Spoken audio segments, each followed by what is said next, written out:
You bring your phone everywhere. Work, school, the movies.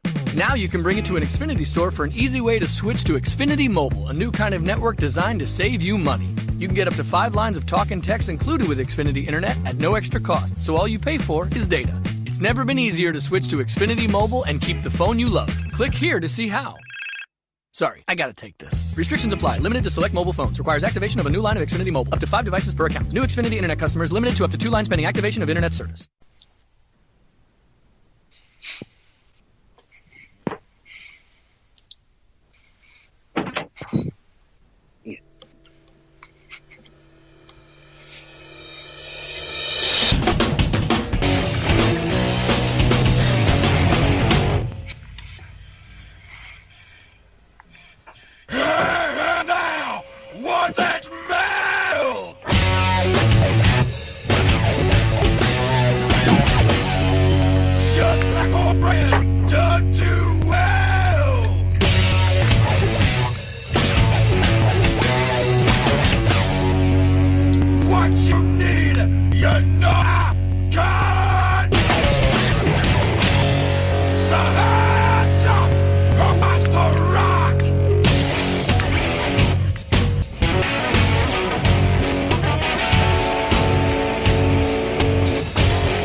Dolls and 99 percenters. This is the Metal Hammer of Doom, and I am your host, the mandated reporter, and frankly, I'm mortified, Mr. Mark Radledge.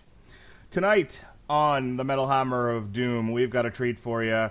We're going to review the latest and greatest Ministry album. Why? There's a Republican in the White House, and so there's a Ministry album that's all full of hate. That's how things go out there in the world. We're going to review it for you tonight. I, of course, am not alone. I've got a panel full of goodness and a picture of nectar. First, the first chair, Mr. Lonely Hearts himself, but this time he's giving it to you good, and he's going to tell you all about it, whether you like it or not. The Metal Cooper, how do you do, sir? Well, I'm blood thinners, my leg works, my cat's pissing me because she had a guy, and yeah, I'm management. Your story before we went on air was much more interesting. You said, man, you. What the hell? I know, isn't it? Are you not going to share with the world your story of conquest? No, I would. Some stories of conquest are much less better off the record. Terrific. You could just look at politics. Right, and giving me less of a headache is our third chair. He comes for the edumacation. He's the disapproving dad and the host of Source Material in his own right. He's Mr. Jesse Starcher to you. Mr. Jesse Starcher, how do you do? Hey, that all rhymes. That doesn't time. Yes, indeed. Now, I got a question here, okay? Is it about conquest? No. You missed the part where when you went to the room, that Coop's talking about a cat. Is it a cat? Flushing a toilet. You done took my open bit. I was going to ask the man if he had any cats that flush toilets. Oh, sorry. Yeah, actually, the one here with me, when she would get in the bathroom and I would shower, she'd rub up against the damn toilet handle and make me all shit myself every time. She's done it. Like, cats flush toilet. Have you ever seen videos? Nice. Have you ever seen the videos where they've trained a cat to actually use the bathroom, flush the toilet? I have. That's just kind of weird, though. Like, come on, man. Let the cat piss litter. No, dude. It's things. You might have your box. Give me a call. I will start doing it. We'll scoop your box, ladies. Listen, Jesse, I want to publicly thank you, because you have put in the mother load this week. You have done the extra, gone the extra mile for the Metal Hammer of Doom. That's right, but that was fun. Jesse unfortunately keeps falling into the same bear trap where he asks me to do something, and I have to do it 10, 20 times because I am obsessive, compulsive, and ADHD. So he says, hey, let's review it. And I'm like, review 100. You don't have children to raise or a job. Let's go. And neither do I. It's fine. But Jesse said, let's review the new Twilight Zone video from Ministry, which we're going to hear on the album. And like 5 videos later, he was like, all right, dude, seriously, out of bed. So, but he took those videos and he put them up on YouTube and shared them on the Facebook and on the Radledge and Broadcasting Network page, Facebook, and put them up on the Spreaker on Radledge Broadcasting Network. And he didn't have to do any of that. So I just want to thank you for helping promote the show and putting in all the extra work. Absolutely, man. I can't wait to have that. If we can, we'll make it a regular thing. We may scale back the amount of videos we review, but it's surprisingly easy to do. So if anybody out there is me and Mark sat down and watched the Twilight video and commented on that, along with some other great songs off of Psalm 69. Yeah, we reviewed Just Fic from Psalm 69. It hasn't made air yet, but we reviewed Jesus Built My Hot Rock. Yep. We tried to review New World Order, and Tube said, no, you won't either. And finally, we reviewed 99%. Those were all fun. Most are up right now on our platforms. So I know I gave you shit earlier in the week, and you were like, seriously, you don't even pay me, asshole. And I just want to say, no, really, from the bottom of my heart, thank you very much. You're very welcome, sir. We should do this again next week for Judas Priest. Agreed. Do Firepower video, maybe Breaking the Law. We can talk about it later. We have a guest with us tonight. This guest, when I say the metal faithful, I can think of no one more faithful to the metal than a man who appreciates the following bands. No. He loves goat molestation. He does. He tells me about it all the time. Goat Penis, he has all their albums. Goat Throttler, of course. Goat Worship. Goat Moon. Goat Bomb. These are all real bands.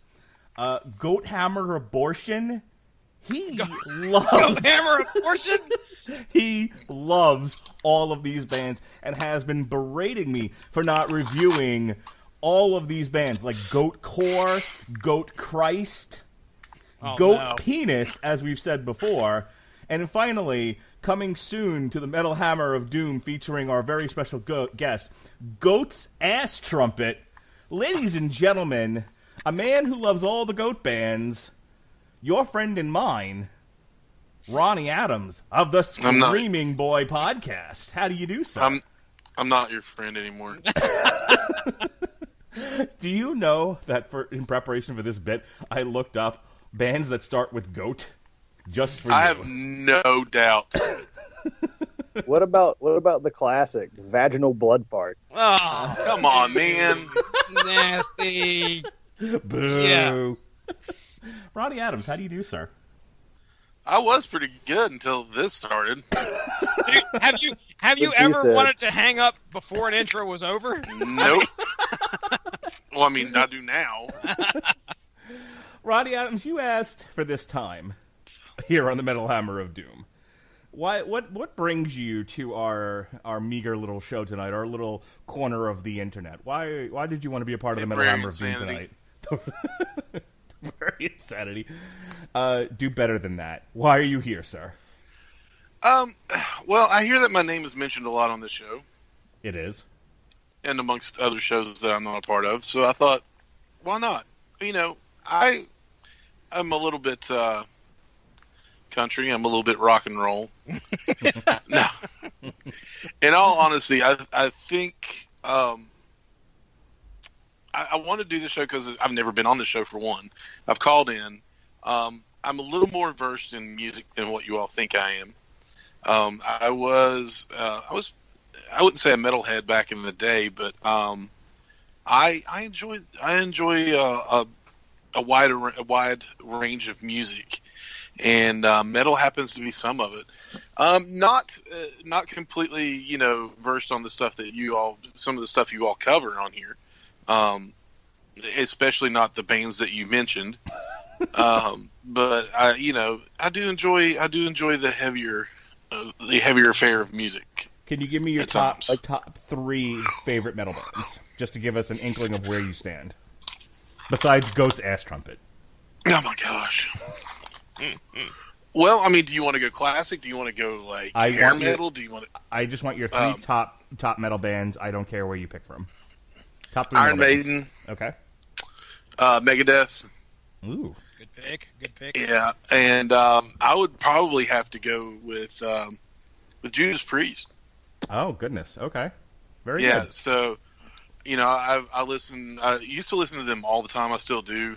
I don't think that there is a more perfect song than The Trooper. A lot of people say, "Oh, you're just picking it because it's a radio favorite." No, I pick it because I legitimately enjoy that song and can listen to it just about any time. But those are probably my three favorites as of right now. Real quick, did you know that there was a new Judas Priest album out? I did, actually. I have not listened to it yet.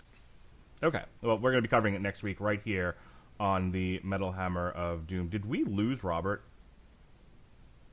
I don't know. I think John might have. Cougar concentration camp. Oh, good. Okay, you're still here. He's He's there, all right. Okay. All right.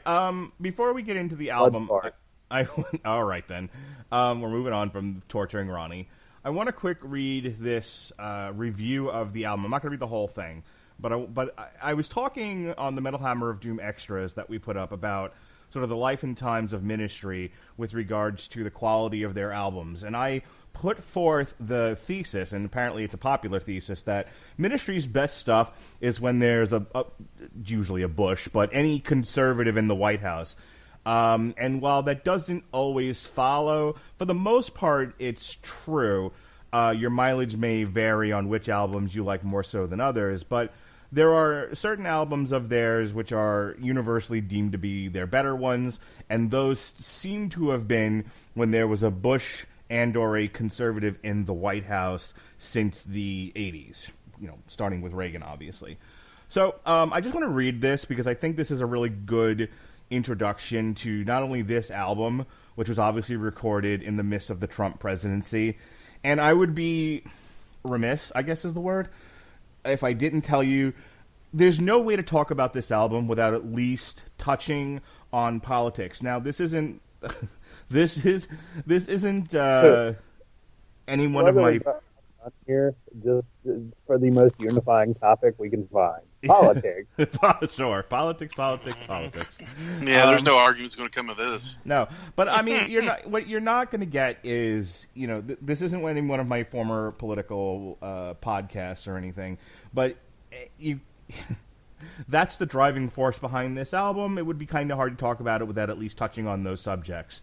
I'm going to try my best to keep my own personal views out of it and just touch on what Ministry, what Al Jourgensen is trying to tell us through this music and my reaction to it. And I would hope the other guys do too. But if you're looking for like an apolitical review of this album, I'm going to tell you that's almost impossible. So this comes from loudwire.com.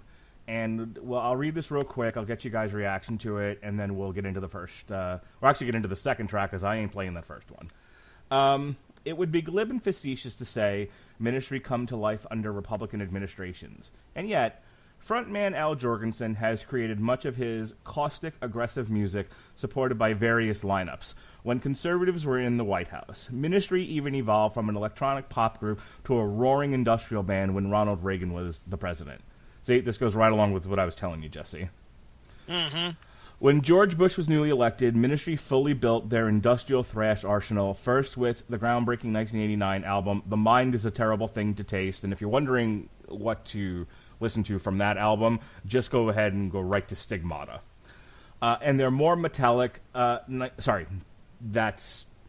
take that back. Mind is a Terrible Thing to Taste was Burning Inside and Thieves. And the more metallic 1992 follow-up, Psalm 69, The Way to Succeed and The Way to Suck Eggs, which in my opinion is the pinnacle of Ministry. That was their first Ministry album to feature guitarist Mike Scaccia, who in years ahead evolved into Jourgensen's heroin homie and the band's riff architect. Tragically, Scaccia died on... I have no idea if I'm pronouncing that right, by the way. On December 23rd, 2012, while performing on stage with his other band, Rigor Mortis. The axiom that Ministry thrives in the red seems further supported by the unfocused hook-shy filth pig, "Hey, your pig is filthy!" Which came out when Bill Clinton was president, as did the experimental unhinged Dark Side of the Spoon, which sucked.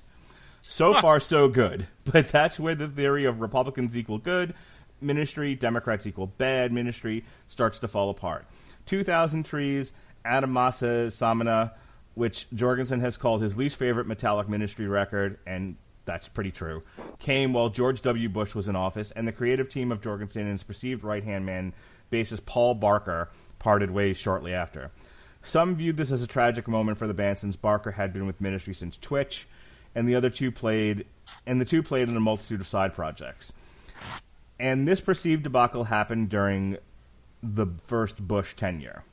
The anti-George W. Bush trilogy, 2004's Houses of the Mole, 2006's Rio Grande Blood, and 2007's The Last Sucker followed, and gave Ministry a target at which to aim their crosshairs. The songs were loud and thrashy again, and good, but the music was somewhat derivative, and Jorgensen was strongly impaired by addictions to drugs and alcohol. Lastly, and if Ministry's Barack Obama-era output, 2012's Relapse, and 2013's From Beer to Eternity were flawed, and they were, it didn't have to do with red or blue. At the time, Jorgensen's world was a whirlwind of black. During the former, he was suffering from life-threatening ulcers and hepatitis C, like you do when you shoot the horse. And as he worked on the latter... Every time I see hepatitis, I think of that episode of Rick and Morty where they go into the hobo's body. Nice. I tell you, working in a jail, everybody got the hep C. It's really funny because, like I said, like a pretty girl will walk in, and immediately what comes to my head will go, do you or do you not have hep C? With posthumous guitar tracks from Scaccia, he was drowning in anger, depression, and anxiety, having lost one of his best friends. Freed from the grip of narcotics, he coped with the copious quantities of wine and weed. Both albums have their moments, no they don't, of intense creativity and are worthy listens, no they're not. Neither are recommended starting points for the Ministry novice, which brings us to Amerikkkant, which of course is the battery behind this is the Trump presidency and the current state of the American conversation. Real quick, Ronnie, and then we'll get into this. Do you have any knowledge of Ministry? Have you heard any of their stuff before, or are you kind of walking in a Ministry? Okay, so what are you familiar with? What do you like? What don't you like? That's a good question. The most I'm familiar with, Jesus Built My Hot Rod, of course. That was the most popular song that I can remember from Ministry when I kind of was, I guess you could say, listening to them. I would listen to them when they were on, but I wasn't like a huge Ministry fan. Okay. Rob was telling us before his first opportunity to listen to Ministry was From Beer to Eternity, unfortunately. And Jesse, about when did you get exposed to Ministry? I would say that I don't know if I heard the review that you guys did. I don't know if I did or not, but I could tell you that I've never seeked these guys out anytime prior. So if they had, Ronnie mentioned Jesus Built My Hot Rod. And apparently that is one of the most popular songs according to Spotify here. I think it had. Well, who doesn't want to ding-a-ding-dang their dang-along linghorn? The first time I heard it though was when me and you reviewed it this past weekend. So I've never. Really? I don't know much about these guys, and I'm trying to think if I've ever heard any of the ones that me and Mark looked at over the weekend. I've never heard. So if there's any other really popular stuff by Ministry, I'd be surprised if I've heard it. This is the first time I've ever really delved into Ministry per se. Now, Uncle Al himself, though, I had the pleasure of joining you guys for Surgical Meth Machine, and that, my friends, absolute shit. Correct. That'll make you miss a soundboard. Nickelback. Nickelback. I wouldn't give you a penny back. Oh, yes. Now, so I was really excited to find out what we was going to get with Amerikkkant here. All right. My recommendation is that if you've never really experienced Ministry before, go back and first listen to Psalm 69, The Way to Succeed and The Way to Suck Eggs. That's the zenith of the Ministry experience. That's the top of the line. It's their best album in the entire 14 studio album catalog of Ministry. Listen to that one. Listen to A Mind is a Terrible Thing to Taste. Listen to The Land of Rape and Honey. Listen to the George Bush trilogy. Don't listen to anything else. Don't listen to Filth Pig. Hey, your pig is filthy. Don't listen. Are you actually quoting the album? No. Or are you quoting something else? Probably something to do with Family Guy. No, actually, I'm I used surprised. to work at a record store, and I worked in the record store around the time the Filth Pig came out. And one of my coworkers just randomly yelled that out one day. We were like, "Hey," like somebody was like, "Hey, do you have the new Filth Pig?" And like he just yelled from across the store, "Hey, your pig is filthy! Clean it!" And I just fell down laughing. This is a reference that only you and him would get. As we sit here and try and do a podcast, you're referencing not pop culture, but Mark culture. Mark culture. Yeah. It is its own thing, and everybody should be exposed to it. I would like to expose myself and my culture to the world. I don't want you exposing yourself to the world, Mark. But isn't that how this podcast works? Like, we just have silly running jokes that just eventually people get. This podcast is the equivalent of a guy in a trench coat streaking across a room, nodding with affirmation. All right. With that said, the Bush trilogy, Psalm 69, Mine is a Terrible Thing to Taste, Land of Rape and Honey, skip everything else. All right. With that said, let's get into our first track of the night, which is the second track of the album. The first track is I Know Words. It's basically Trump and a soundboard and lots of effects, and it's nonsense, and it's not worth playing. But let's get into our first track of the night. This is Twilight Zone. It's about 8 minutes long. We're going to play half of... I forgot how to do this show. We're going to play... We're going to play half of it right now for you, so here we go.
All right, it's enough of that. Gentlemen, starting with Robert, then Ronnie, then Jesse, what did we think of Twilight Zone? I know I dug... The best part of this song for me was the harmonica, believe it or not. I was a little cool on this song in the beginning. I've grown to enjoy it once I kind of got out of my why doesn't everything sound like New World Order motif. Again, ministry song, not the wrestling group. Like, once I moved out of that, that frame of mind, I was like, all right, man, I can actually dig this. This has got a good groove to it. I'm digging the harmonica. Robert Cooper, the man that makes the ladies go all night long, as he likes to tell us. What did you think? That's exactly what I do. I usually with bad jokes. Like, okay, you're underwater. Talk into your microphone. I thought I was. Okay. Why not? It's a little warbly, a little muffled. A little muffled. Where is the microphone on this? Oh, it's probably down there. Well, you said the warbles aren't coming from the cat. The cat is purring. I don't know. Is the cat on your microphone? Is the cat on your face? What is happening?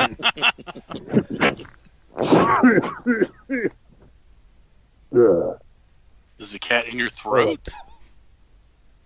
Feels like it. There you go. Whatever you're doing, don't change. Talk. Oh, good. I'm talking on my phone like it's a phone. Terrific. Don't change a thing. What a world we live in. So, yeah. What a club banger from one Mr. Rob Jorgensen. The harmonica is definitely the best part.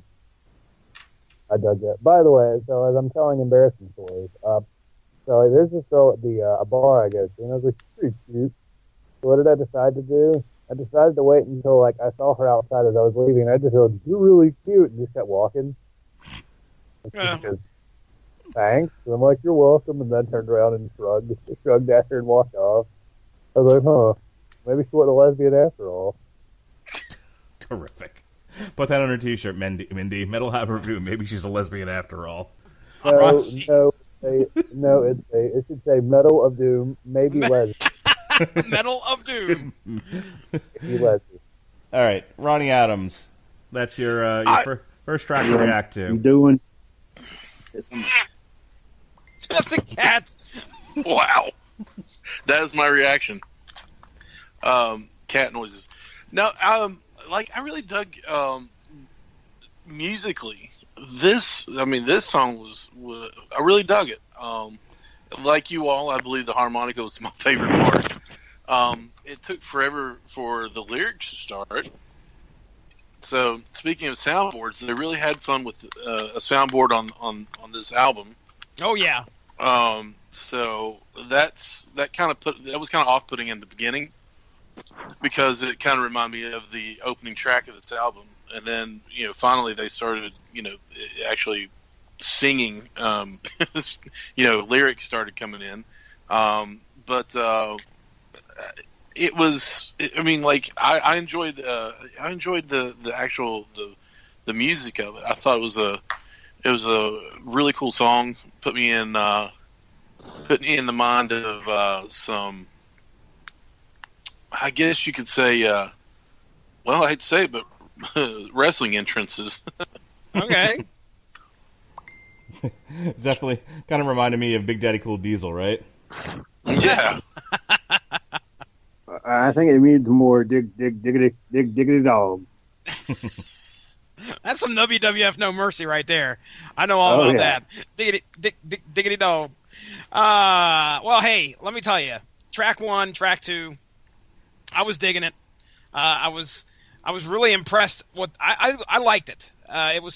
Even though it was kind of slower, more methodical, it definitely wasn't absolute shite, or as my reference was going to go. It wasn't an absolute train wreck like Surgical Meth Machine was, where it just had you going like like you had 10 cups of coffee and you sat down and started scratching or whatever. But this first track is laying it out and letting you know what you're pretty much going to get with the rest of the album. They're a little upset about Trump being elected, Ronnie Adams. I don't know if you picked that up or not. Oh, they hide it so well. kind of subtle. It's kind of subtle when the lyrics to this second one we just listened to says, I remember waking up on November 9th, 2016 and feeling a little bit nauseous.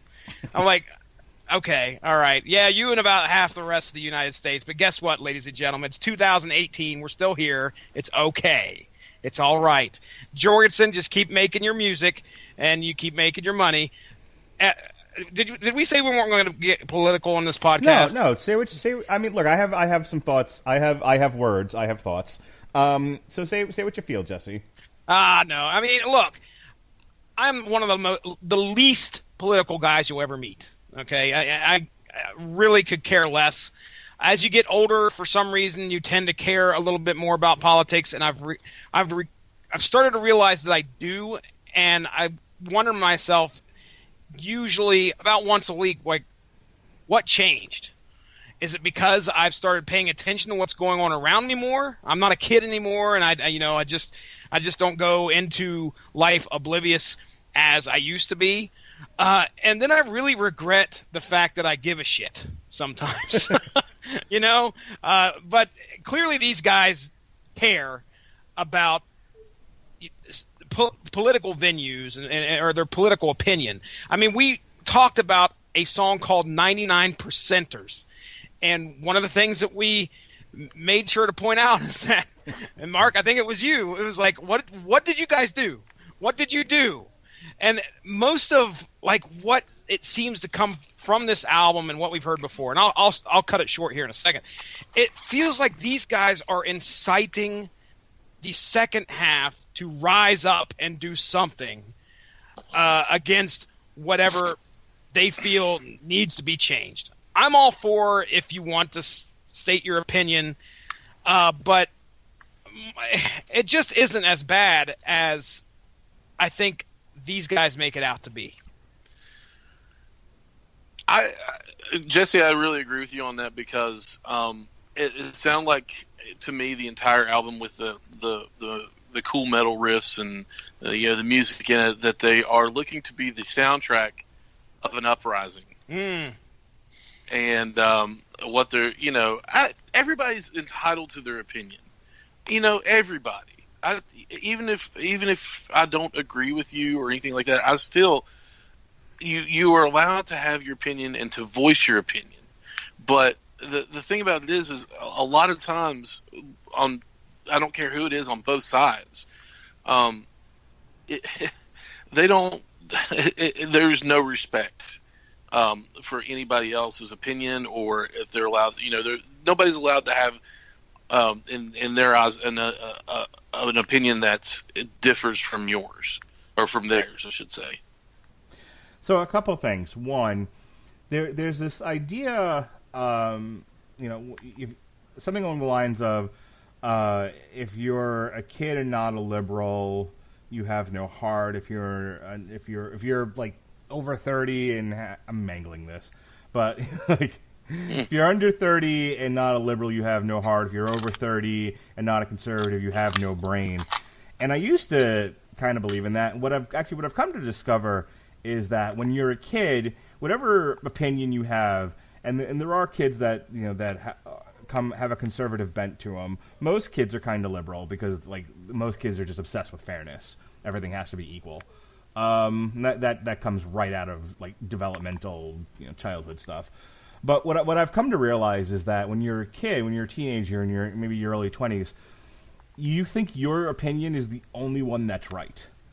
And what I've learned, and and then as you start to get older, at least this is what I've come to discover, regardless of what your opinion is, what you realize is that there's another opinion out there, and it has equal or greater validity than yours. And I'm less anchored to a philosophy as I am to the idea of hearing the best solutions to solve any given problem, whether they're conservative or liberally bent. The other thing I'll tell you is it's really easy to be a revolutionary when you're rich. and you don't. So it's like I look, Ministry, for all their faults and shitty albums, has been a very successful, monetarily speaking, a very successful band. And assuming Al Jorgensen didn't shoot all of his profits into his arm, they've got some money, and so you've got time to sit and think and be fearful about who's the president, or be excited about who the president is. For all of us norms who are trying to pay bills, the music is fine, but you're really not thinking that hard about it because you're too busy trying to figure out how you're going to pay your bills. Right. Yeah. You know, and so, like, I listen to this, and it's like, Al, I love you, but you're preaching to the choir. And those of us who are not in the choir are listening sort of passively and aggressively, just trying to live our lives. And I got to imagine if he has even a semblance of knowing that, wow, how frustrated he must be, how impotent his music must feel. Any thoughts here before we move on to track 3? I think a politician is a politician is a politician, and well said. Same as a white man is a white man is a white man, which we will hear. We may hear that clip here later, but you know, it's just. I think that's what that's not a word. It's what makes me. It's what made me give up on politics in the first place. So the fact that you're rallying against, a Republican in the office, I just don't. I mean, a politician is the same person, same backstabbing person that you're going to put in there from either party.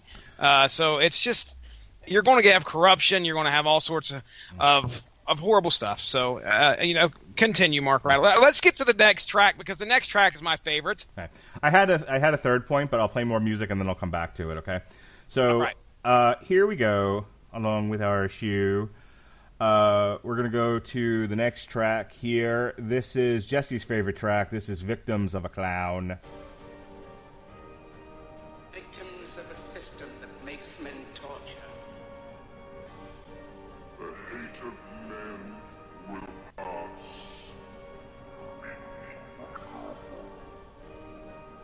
The misery that is now upon us is but the passing of greed.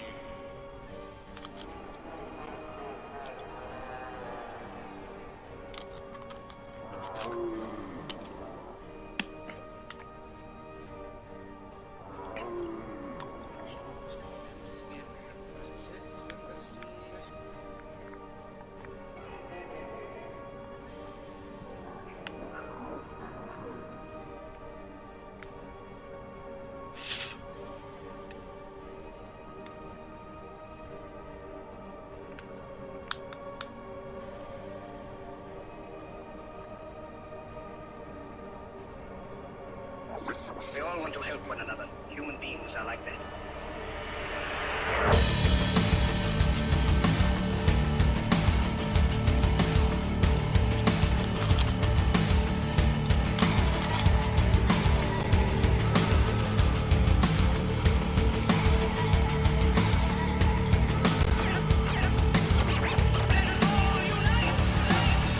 I don't want to be a never. That's not my business.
right. That, as I said before, is Jesse's favorite song on here. At least that's what he told me earlier. Jesse, why do you love Victims of a Clown so much? Send in the clowns. I would have to say that it is very catchy, all right? Because I have found myself today, as a matter of fact, going to go pick up my son from preschool. You know, you listen to a little ministry on the way to pick up your son from preschool. That's what you do. Like you do. Like you do. And if I'll be danged if I'm not in the car going, wake up, take it in, exhale, repeat. That's what she said. That is, it is catchy, and I really am surprised the fact that I like this ministry song so much. The first time I heard it, I was just casually listening to it through the iPhone. Didn't have my headphones in or anything like that. And a lot of times you miss a lot of good stuff, elements of songs, if you don't have your headphones in, especially if you're just listening through an iPhone. And it impressed me even then. So at about this time here, we're at the third song, not, counting our I know words at the beginning. And I'm really impressed. This is where I really stood up and said, okay, now these guys have got my attention. Regardless of the politics that are coming through, the music on that we've heard so far is very good in my opinion. So I liked it, and I sing along with it every time. Ronnie By the way, Adams. Oh, yes, sir. Hold on, just real quick. I want to throw this in there before we head to get the other guys' opinions. That the quotes that are going throughout the clips of the guy giving the speech. Have you guys ever heard that before? It did not. Honestly, it did not register. What registered with me about this was a lot of the scratching, the beat of the song, the "Let Us All Unite." Yeah. I liked all of it, but it didn't necessarily register as familiar. Okay. That is actually a speech that I heard off of a Forearm album. And it's not in its entirety, but I knew it. I recognized it as soon as I heard it. And then what I found out is that it's from a movie called The Great Dictator. Have you guys ever heard of that movie? No, sir. Yeah. 1940 Charlie Chaplin film. Oh, okay. But yeah, it's just a quick summarization. Dictator Adenoid Hinkle, which I don't know if this is Charlie Chaplin, but he looks like Hitler an awful lot. Just in the preview here, and on the poster itself. But it says, Dictator Adenoid Hinkle tries to expand his empire while poor Jewish barber tries to avoid persecution from Hinkle's regime. So, anyway, there you go.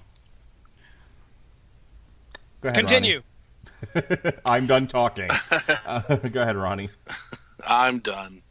Another catchy tune. Musically, I always have liked, the addition of the scratching and stuff like that. But it just seems like they're just, I don't know, singing the same old song from track to track. There's a theme for certain. There is a theme. There is definitely a theme, but it can wear on a soul. Yeah, I get that. I have something, like I said, I wanted to add to the general motif discussion. Politics, but I want to get Robert in here. Robert, speak clearly into your phone. Stop trying. Don't try to talk with your butt, sir. Really good talking. Wow. Are you currently residing in a bunker, sir? Oh, your reception. There we go. That sounds perfect. Continue, sir. Is that better? Yes. 300,000 times better. Oh, good. Is Das Führerbunker. Are you hiding from the Allied forces? I am. The Great Dictator is available in the Criterion Collection on Blu-ray and DVD at your local Barnes & Noble. And possibly your library. Love me some fucking Criterion. Anywho, the song is all right. It's catchy. Yeah. Ooh, that's right. I have 9 things at my house from the library right now. A bunch of comic books, by the way. nice. Yeah, man. Astro City, Hellblazer, Sandman, Starman, great stuff. Love you, 80s and 90s comics. Anywho, yeah, I mean, this song was fine. I did feel like it kind of went on and on and on. Like, yeah, it's like it's 8 minutes long. And on. Yeah. It's something like that. Yeah. I wouldn't know what would possibly give me that idea. But I mean, it was a fine song. I didn't mind it, and it had a good idea. It's just I wish they would have mixed it up a little more. So, here's what I wanted to say before. If you think about what Ministry and Fat Mike from NoFX and a lot of bands do, is they have a point of view, and through their music, their point of view comes out. But what they're really trying to do is incite change, on a ground level. They want people to hear their music, join them in their ideals, and then go vote a certain way, vote people out of office, vote people into office, affect change from one level to another. And what they're doing is trying to do what was done basically in the 60s. There's one vital element. It occurred to me while I was thinking about this album today. When you think about how successful music was in changing the political landscape in the 60s, there was one thing going on that hasn't happened since, and I think it plays a vital role in whether or not people will really get engaged in what's going on in the world, and that was the draft. Specifically, the draft to the Vietnam War. If you think about the mathematics of what was happening, the government said, hey, you not in college, you 18-year-old not in college person, you come here, you're now property of the United States. Here's a gun, here's some training, we're sending you to the jungles of Southeast Asia, go kill yellow people. That's what we did. And a lot of people, you can get a lot of people to do a lot of things. You can get a lot of people to do a lot of things, but some of those people went willingly. Some of those people maybe have gone unwillingly, but said, you know what, this is what my country wants me to do. I'll do my duty, and I'll do it, and I'll do it willingly. But a lot of people rejected that out of hand and actively fought against it. The music helped. I think the music was certainly a part of it, and it defined that era. But I think without the draft, without the idea of you're being forced to go into a foreign territory and kill people, I don't think you get as many people involved. And so it's like, what's the big thing? What's the big unifying event that goes on in the lives of the average American right now that they would stand up and say, no, this is wrong, and I'm going to fight against it, and there's music kind of backing me up in that idea? If you guys know, you tell me, because I can't think of one. I can't think of one that's worse than the draft happening in 2018. You know what I mean? Mm-hmm. Nut. He's nuts. Well said, sir. Sorry. Yeah, there's two. You know what's funny is I was just to totally take the wind out of those sails for like a hot second. I looked like a Vietnam veteran today. Terrific. Why? That doesn't surprise me. Because I always wear like a old army jacket. My beard's starting to get shaggy. My hair was a mess. I have an awful limp, and both of my hands have bandages and gauze on the top of them from IVs. Gee, nice. Vietnam veteran. Just gonna start calling you Lieutenant Dan. You ain't got no legs. You ain't got no legs, Lieutenant Dan. You know what's horrible is Coop, you gave us the story about, what you were in the hospital for in regards to your knee, in the back of your knee and stuff. And then Mark Radlish sent us a message that says, can we limp towards the beginning of this podcast? Yep. And I'm like, dude, yep. Did you do that on purpose, Mark? I really didn't. Jesse. You're a jerk. Come on. No, I am a jerk, but honestly, that was totally accidental. Jesse or Ronnie, if we could put the winds back in the sail of this discussion quickly before we move on to the next track. I'm asking in earnest, can you think of something that would sort of ignite people the way that I think someone like Al Jorgensen wants them to be ignited that's happening right now? Because I don't think there is, and I think that's I think it's a frustration of the band, I think it's a frustration of the person, and I think that you'll never have a repeat of the 60s without that grand unifying event. Well, the other I'm sorry, Jesse. No, you go right ahead, dude. The other thing is, what were the most, like 90% of the songs in the 60s talking about? Just peace. Love one another. Right. And this is not that. This is stand up and punch somebody in the face that doesn't agree with you. And I really feel that way. They're wanting to start a revolution and use violence if necessary against people that they disagree with. And you'll find it on both sides that if you're not with me, then you're against me, and therefore you don't deserve to be around. You don't deserve to be looked at as a human being. Right. Your opinion, your point of view, your values are invalid because they're in direct conflict with mine. It was Andrew W.K. who wrote. Somebody wrote Andrew W.K. A letter that said, "My father is a right-wing a-hole." And he said, and he basically said, "Stop right there. Look at what you wrote. You are boiling your father down to a set of ideals and beliefs. You're not looking at him as a human being. You're looking at him as his political beliefs, his morals, his values, everything else that don't line up with yours. To you, he is not human. To you, he is everything that you're against. He's not your father. He's a Republican. He is not your father. He is right-wing. He's not your father. He is a conservative. When are you going to stop and just look at him as your father again? And I believe that this album as a whole, and I guess I should have said this till the end, is guilty of that. You're not looking at people as people. They're not making music to enjoy music. They're making music to point the finger at everybody else and say, you're the problem. I'm not the problem.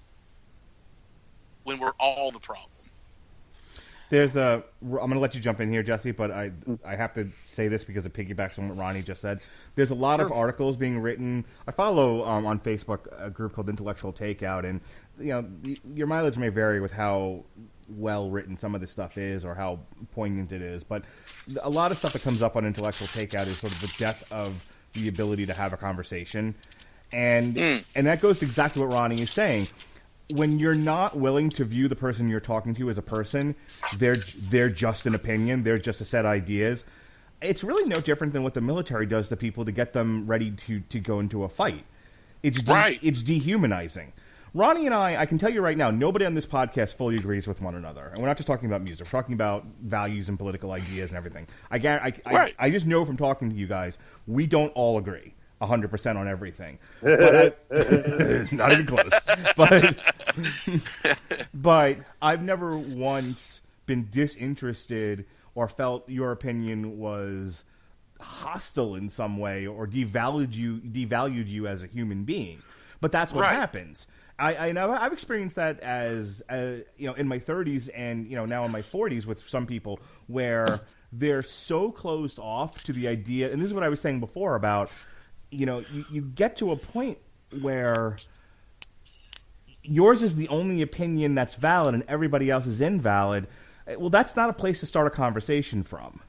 Go ahead, Jesse. No. I want you to weigh in here with the music, the conversation, whatever's on your mind. Oh, yeah. Well, I want to take it back to your original question where you said, what would be the unifying driving force to ignite a revolution? As we hear so many people, matter of fact, I remember seeing one comment from one of our friends here recently saying, fashion the guillotines, get the guillotines ready. We're going to be chopping heads off, folks. Here's the difference between 1960s America and we're in 2018. Whoa, buddy. I have made the turn of the century. Get your time machine. Get it together, Doc Brown. 50 years, okay? 50 years have passed, and there's one stark difference between then and now, and that's social media. And you know why I bring that up? Because social media gives so many more people the opportunity to be pissed off about something completely different than somebody else. So you may be fired up, Antifa all the way, and this guy over here is just upset about the fact that he went to Starbucks and didn't get his latte correct, and he's on a rampage to do that. Everybody has a voice to start their own revolution. The problem is that it's not all the same revolution. So nobody's going to be on the same page anymore. Yeah, what you're talking Can we about. not go back to? Yep. Can we not go back to just posting pictures of your food on Facebook? Doesn't anyone rob a bank anymore? Right. If you want to say that our president has done some horrible shit, go ahead, Coop. Go ahead. Oh, I was going to agree with that. It's something that I find really interesting about like kind of the information age that we live in, is that we have so many avenues and so many different places that you can find information. And but unfortunately, what it ends up being is so many people get caught in their own personal, their own little personal their own bubble. Kind of just they just get into a wall of everything they agree with. They kind of trap themselves in with. Okay, so what you got? Hang on. I mean, I got to jump in with this. I've been guilty of it. I got to jump in with this. What you guys are all talking about is the long tail. And I've brought this up on a bunch of different podcasts that I've hosted where the topic was relevant. But essentially the long tail, and it goes exactly to the argument that I'm making. So you have a mass amount of people behind one idea. The draft is bad. The Vietnam War is bad, and I don't want to go. Okay? So that's a large spike. I'm making motions with my hand that nobody can see because this is fucking radio. It's a humongous group of people. So never mind even the cultural aspects of it. Let's just boil this down to numbers. You're talking millions of people behind a central idea. The Vietnam War is bad. Okay? 50 years later, what Jesse's talking about is instead of there being a mass amount of people behind a single idea, you have a million ideas with one person behind it. Yep.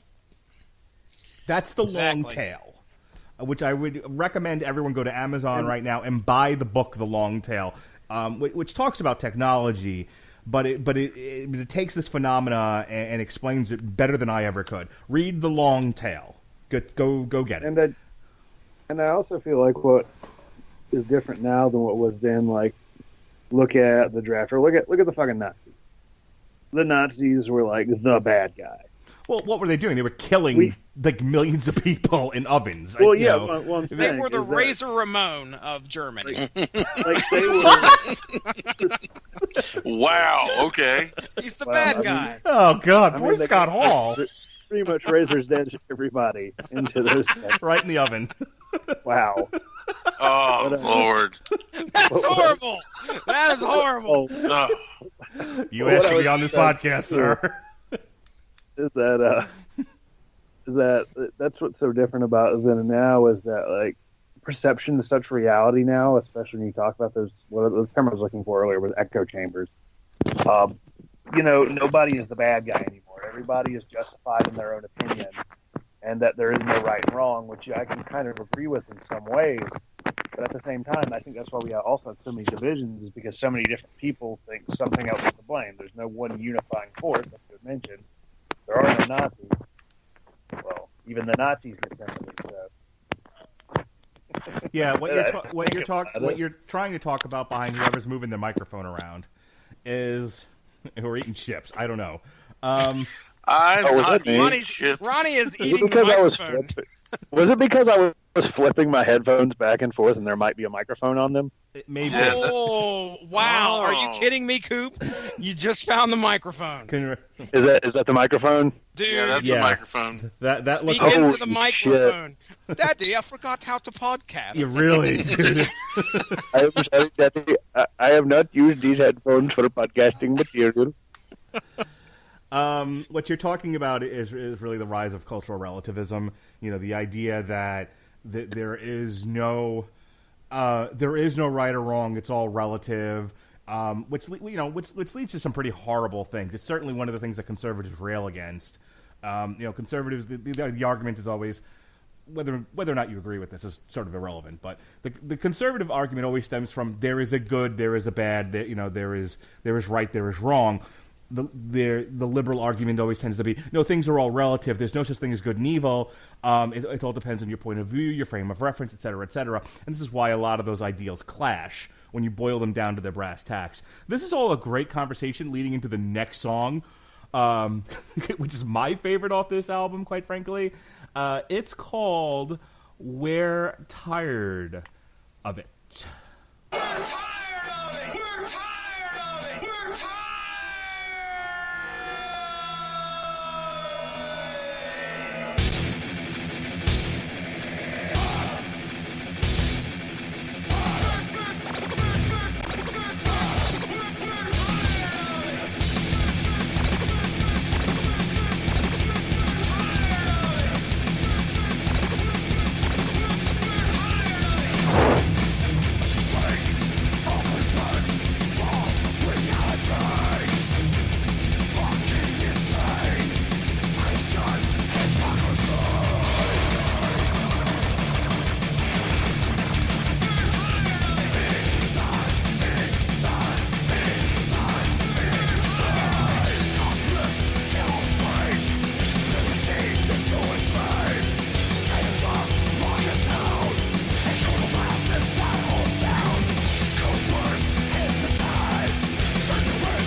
Yes, Sexy Girlfriend.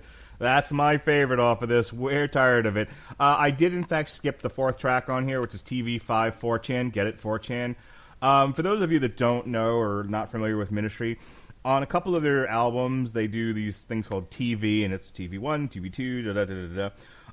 It's basically just a bunch of clips cut together, and it wasn't worth playing. You know, if you kind of hear the whole... We can't play the whole thing, and it's not worth hearing unless you hear the whole thing, and I don't feel like being sued by Ministry's lawyers. So, that being said, if you want to hear the latest TV song from Ministry, go listen to the album and check out TV5 4chan. But, yeah, we're tired of it. I have this like ongoing fantasy where I'm a time traveler, but instead of traveling to like fix anachronisms or, you know, try to kill baby Hitler in his crib and save humanity, no, I'm a time traveling musician, and I'm stealing music from the future and bringing it back to when I was in a band in high school. This is one of those songs I want to steal, and I want to play it myself. I love this song. It's my favorite off the album. I gotta agree with you. This is a fun one. It's not my favorite, but it's a close. I think this might be my second favorite off of here. And it's only, just like you said, it's only like 2.5 minutes. And it leads, kind of leads right into the next one. But my goodness, if you aren't like compelled to just take your hand and start pretending you're a DJ Swamp, I think is his name, and scratchy. I mean, there's like unlimited amounts of scratches in this song, and it's fun. It's a lot of fun. How's it go again? Thank you. I'm glad somebody did it. DJ Swamp Ass would be who I would be. DJ Swamp Ass. Yeah, I would agree with that. You are definitely DJ Swamp Ass. Break the knob off. It's on my phone, and I'm using my phone.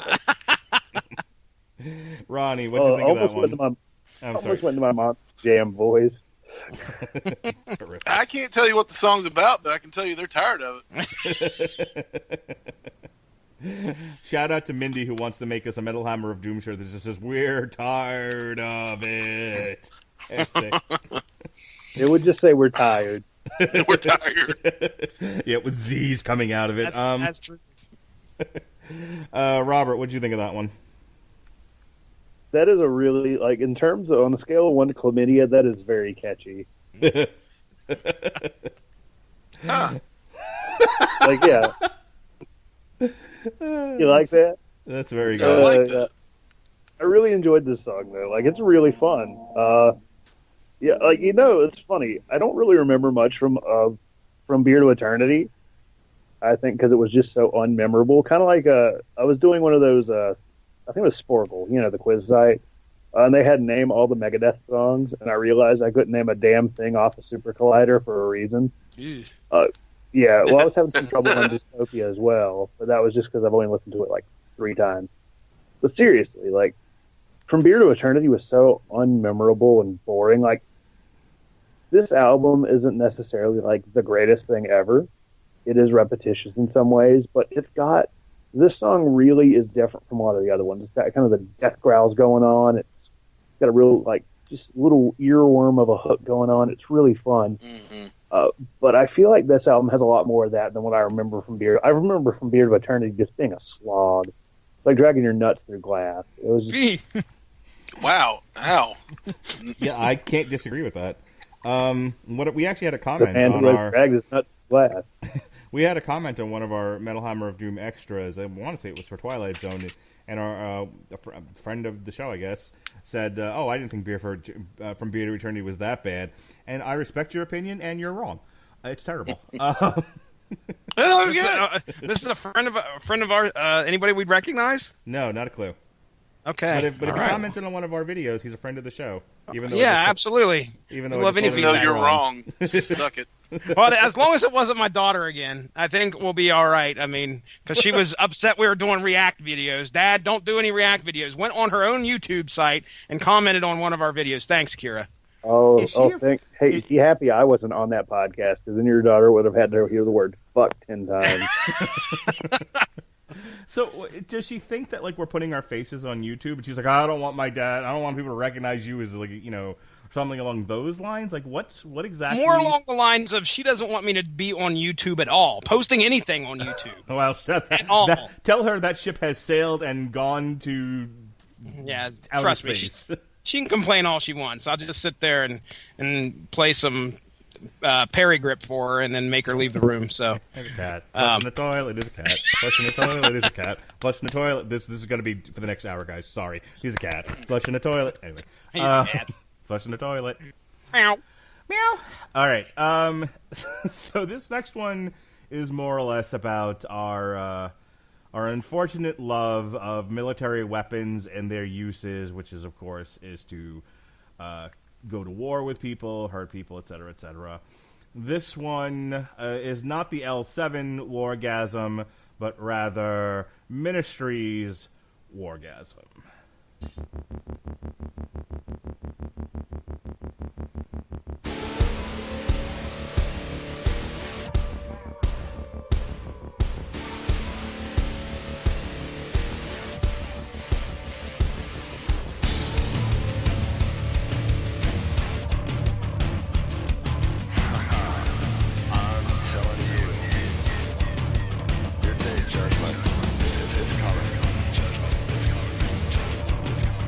Nothing gets me off more than the smell of a good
our weapons.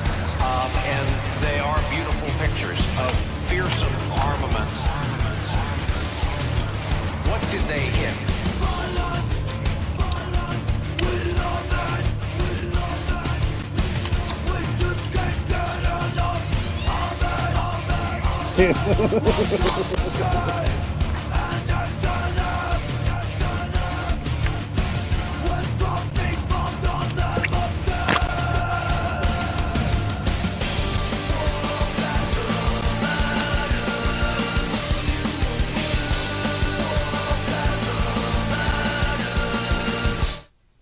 Wargasm, wargasm, 1, 2, 3.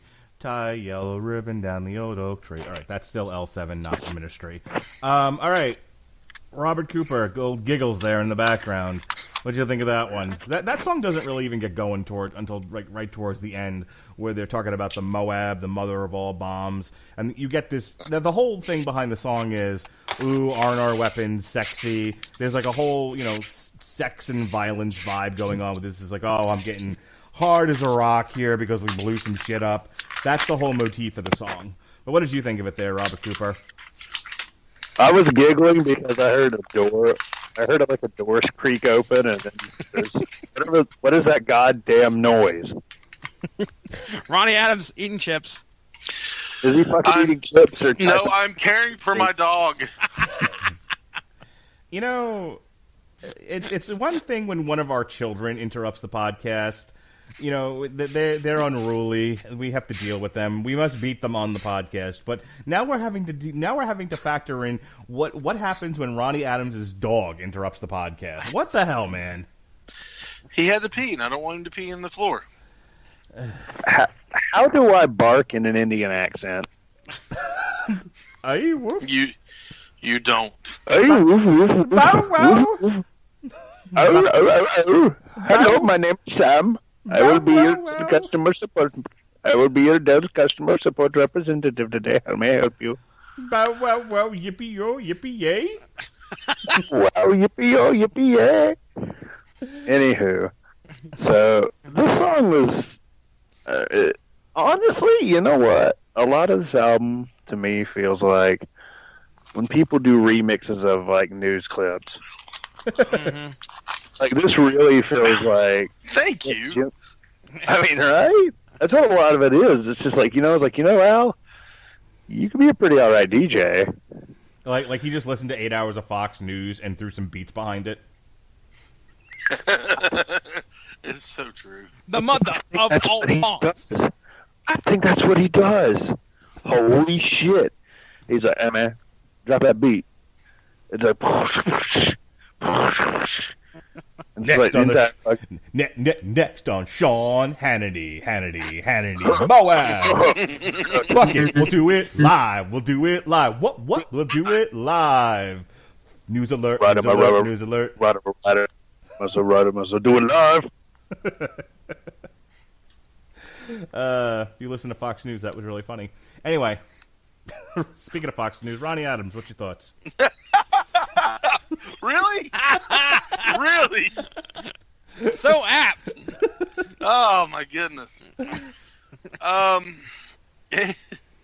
Another one of those that's he would make an excellent DJ.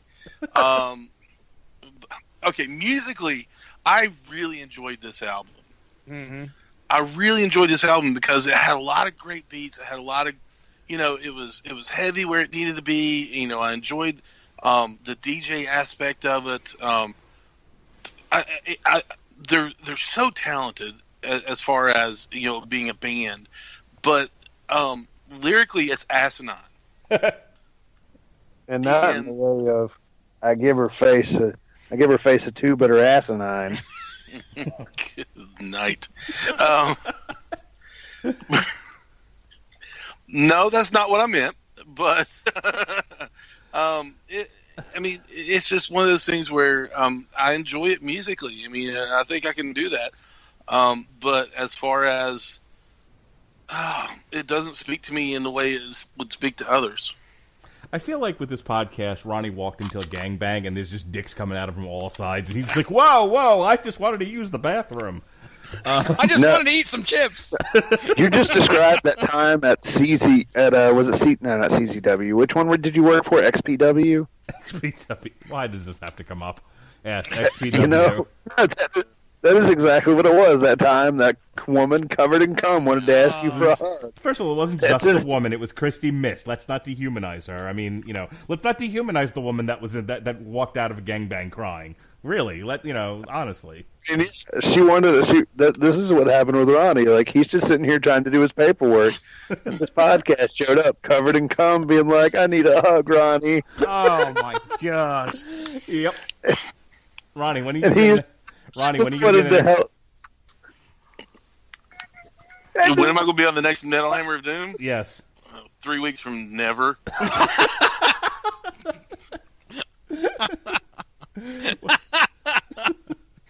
So, Jesse, your thoughts, sir, on Wargasm 1, 2, 3.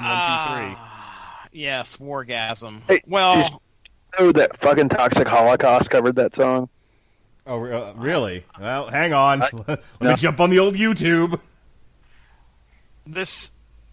Wait a second. They covered Wargasm? By L7 he's talking about.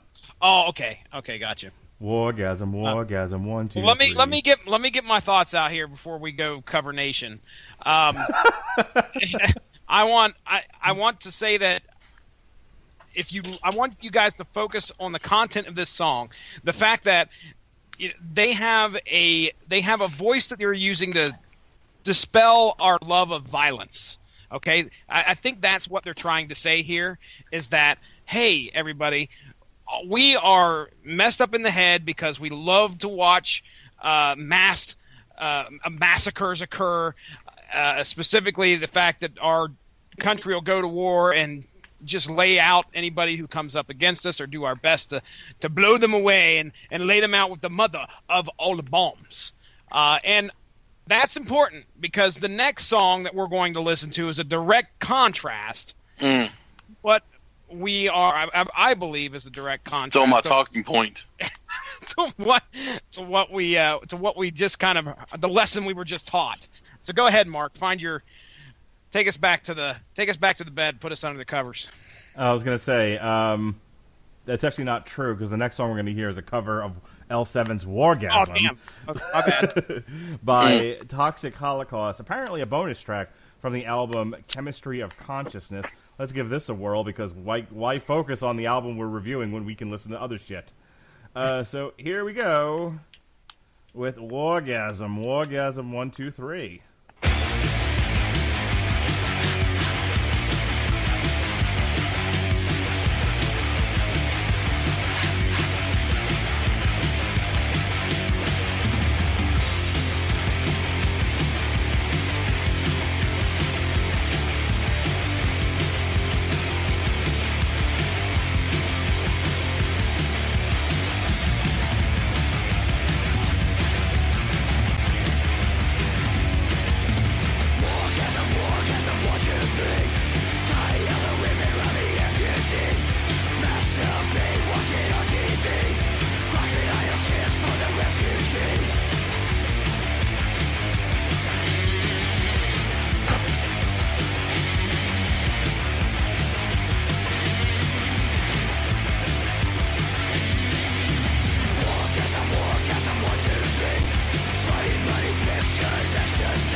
Motherfucking bad ass. Do you hear me, gents? Motherfucking bad ass. Love that. That was excellent.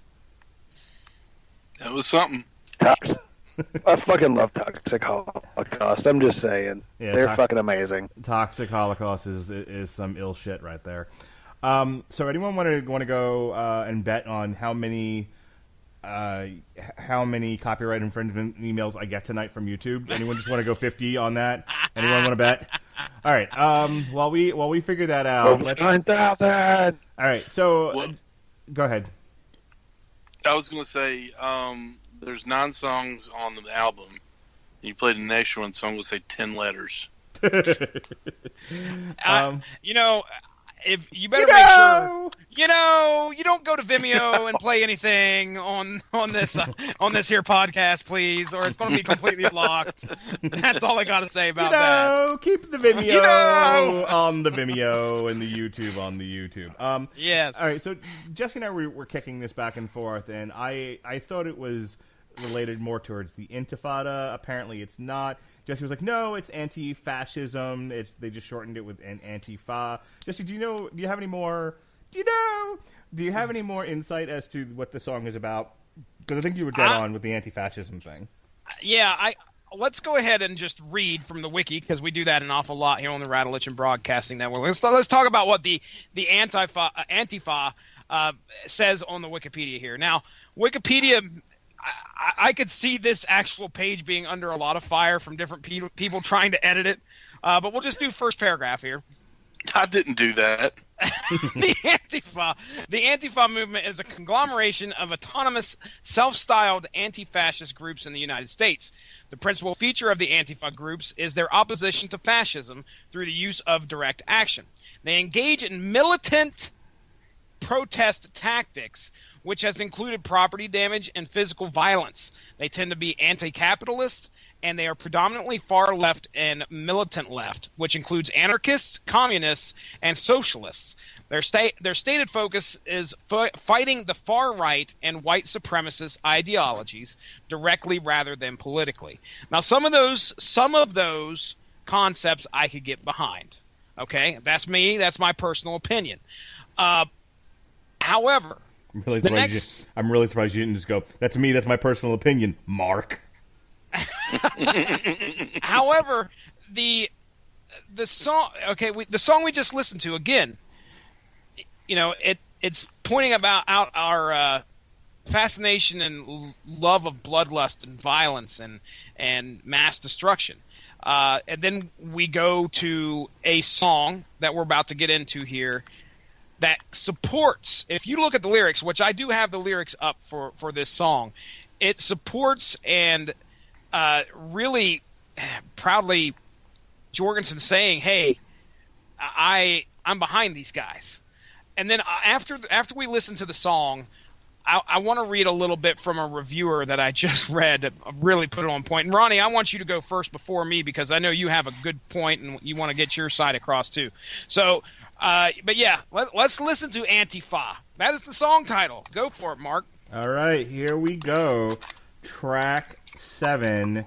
As he said, this is Antifa.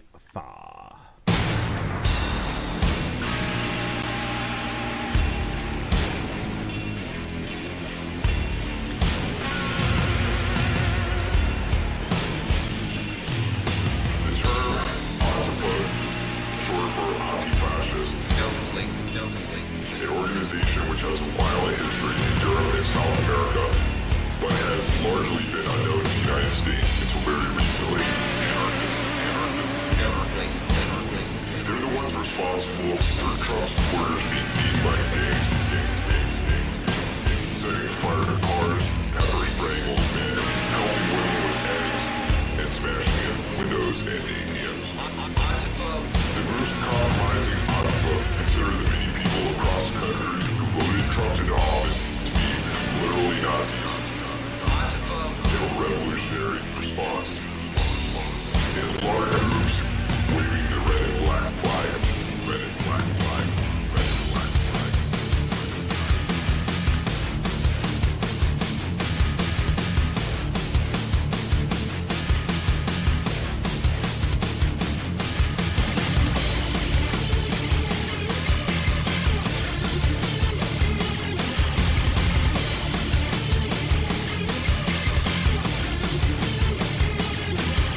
I am of the personal philosophy that if you tell me you're not a snowflake, you are one, you pansy.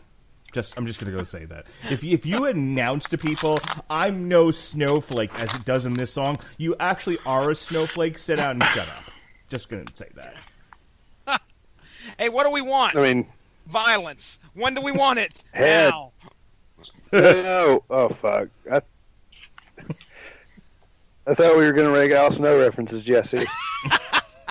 Head! I mean, damn, you already put together fucking Treblinka and Razor Ramon.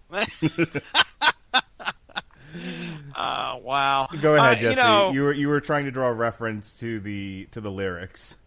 Yeah, again, we just heard a song talking about how violence is worshipped, and then we get into a song that worships violence. I mean, Ronnie, piggyback off that. Where do I start? Let's get the silly out of the way. I joked around saying that, talking about wrestling entrance themes, but if you want a good heel stable entrance theme, this is it. Dude, because this thing, come out. This was written. I swear he wrote this just so Antifa would go, "Oh, we got to make this our song. This is our song." We're coming protesting. out in black hoodies. Nobody else is buying gloves. Nobody else is buying Ministry albums. Maybe these people will if I write a song about them. Wah wah. But when you okay, let me get my thoughts together. Let me get my red MAGA hat on. Oh. I love you, Ronnie. Just keep going, man. I think this is the most hypocritical song I've ever heard in my life, lyrically. Yeah. What are you agreeing or disagreeing? No, I'm laughing because I think you're right. I mean, people who preach we want love, we want tolerance, we want to be accepted. And if you don't like it, we're going to punch you in the face. Right.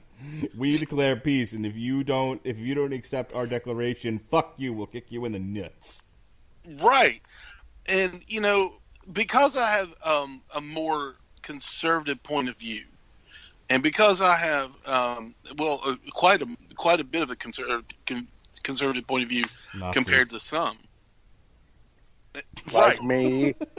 I am labeled Nazi. Immediately I'm labeled a Nazi. Immediately I am told that I am full of hate. Racist. And this is what this song is, that I hate everyone that's not like me. That I want nothing but the genocide of other races. That I am not capable of compassion, intelligent thought, or just those main two things right there, compassion or intelligent thought. That I am a dumb hick that came out of the hills to vote for whoever, vote for Trump, or that immediately I hate everyone if they're gay, black, Hispanic, or whatever. No. Listen to me. You bunch of raging hypocrites who wrote this song, who believe in the lyrics and everything else. Musically, phenomenal. It was you can't help but rock your head back and forth. Mm-hmm. I mean, it's fantastic as far as music goes. But the lyrics are just stupid. And the thought process behind those lyrics is one of the most ignorant things I've ever heard in my life. Because what do we want? Violence. When do we want it? Now. We want violence because we can't have peace, or we want violence because we want peace. Well, that's just stupid. That's bull. I mean, a lot of people. Well, what do what do you, that's what we go to war for.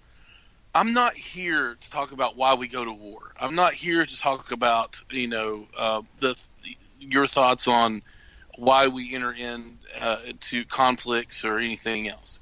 I'm here to talk about the personal attacks that are brought upon people who think differently from those like who wrote this song.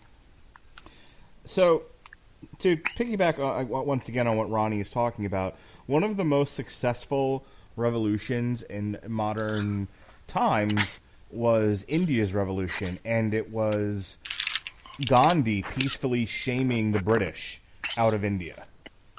Right? The other one of the most iconic images. Oh, you are talking. There it is. There it is. We can't have one good moment on this show, not one, without immediately taking out our dicks and pissing on it. Somebody do a bad impression. Is that the worst thing I am doing on it?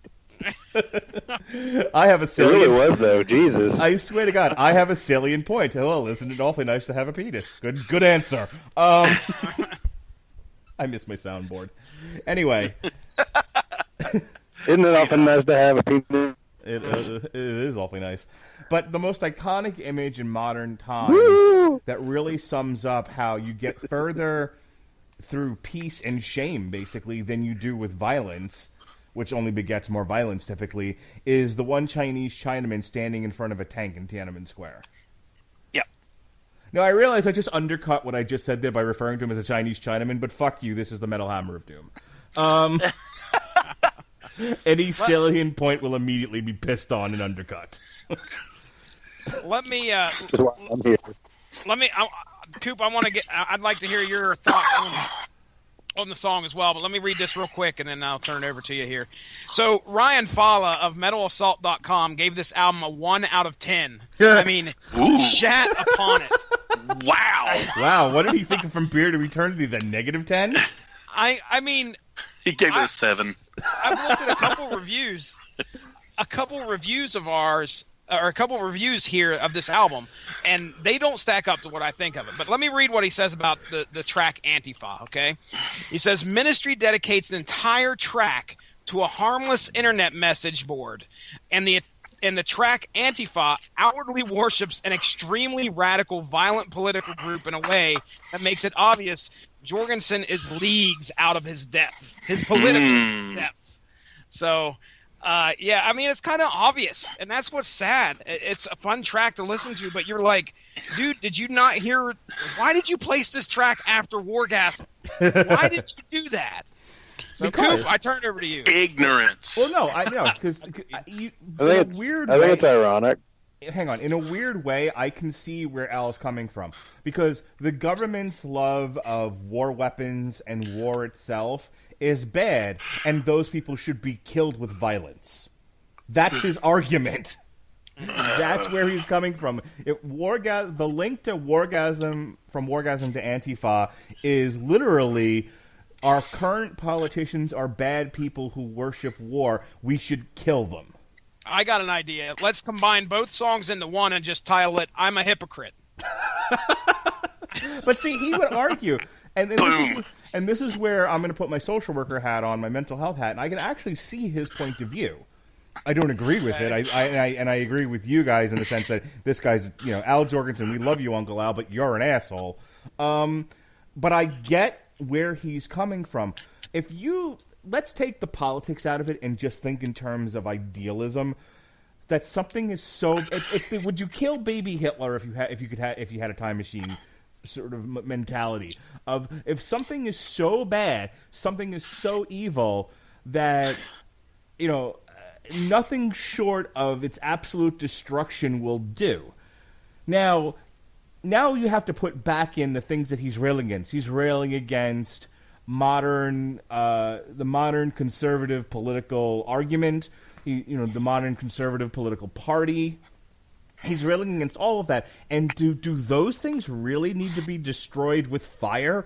Probably not.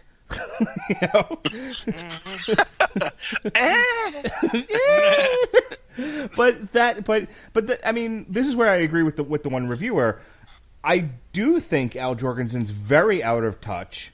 I think he lives in this very small bubble of hyperliberalism, and it's the Phil Ensemble thing that we were talking about with the Phil Ensemble and the Appliances album.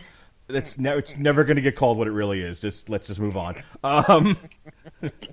Choosing worshiping hate groups as the virtue. But it's that idea of you're just or if you like, everyone take a drink because here comes the wrestling reference.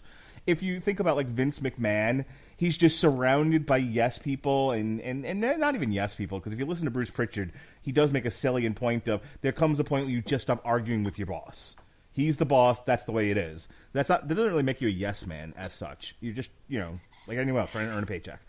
But when you live in a bubble where no one challenges you, and you don't have to consider the other side of an argument because of your wealth, your stature, your power, etc., your land. If you live on a giant piece of land where you hardly come into contact with anyone that doesn't agree with you, it's good to have land. It's good to have land. You're never going to have to be forced to, like the rest of us norms, to have to consider the other side of the argument. I live in close proximity to people who think differently than me. I have to in order to get along with people. You don't if you're Al Jorgensen. And that, I believe, is what drives a lot of his music. His isolation, his hyperliberalism, and his inability to connect with anyone who disagrees with him. Follow it up, Coop. Yeah, follow that shit up, Coop. Well, as a liberal who works in a hardware store in the middle of rural Davidson County, you're screwed. Yeah. I had two of my coworkers when they were walking by. They go, "You a liberal?" And I just didn't answer. He goes, "One goes, of course he is. He's a teacher." I was just like, what? "What's it to you?" Oh, I know. I was like, guys, I'm not gonna have political parlay with you because you're both like octogenarians, and I don't care. And they didn't know what parlay meant. That's more or less. No, they did. They're not dumb. They're just. It's one of those. It's like there's a certain way when people address you, like it's not going to be a conversation. Stop hating the South, Ronnie. Jesus. I don't hate the South. I live in the South. I mean, yeah. I'm just pointing out ignorance on both it's sides. All right. And I mean, there is. It's really funny. My dad is hyper-conservative. My stepdad's hyper-liberal, and I can't stand either of them talking politics because it's just two fucking sides of the tunnel yelling at each other. Right. Like, it's really funny. Like, it really kind of helps shape it. Like, it's funny because, like, both of them, like, my dad once said a Democrat should not be allowed to vote. Which I was like, yeah, he said such. And I was like, I looked at him and said, that's not how the system works. Yeah, but okay. There wouldn't be much. How the system should work. Oh, hey. What's the next song? Hey. I was going to say, whoa, I didn't know you shop at my Lowe's.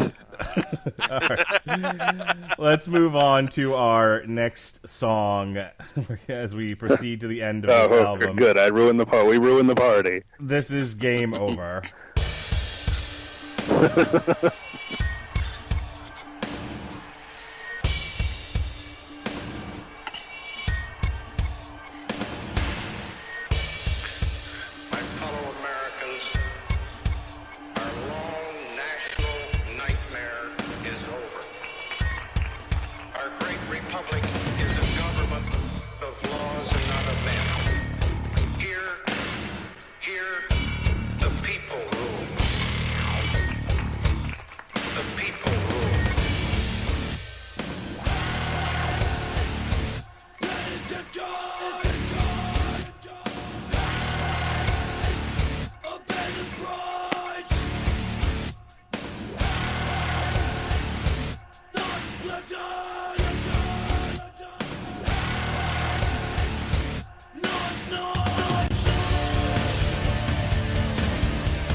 All right, it's about all I can stanza that one.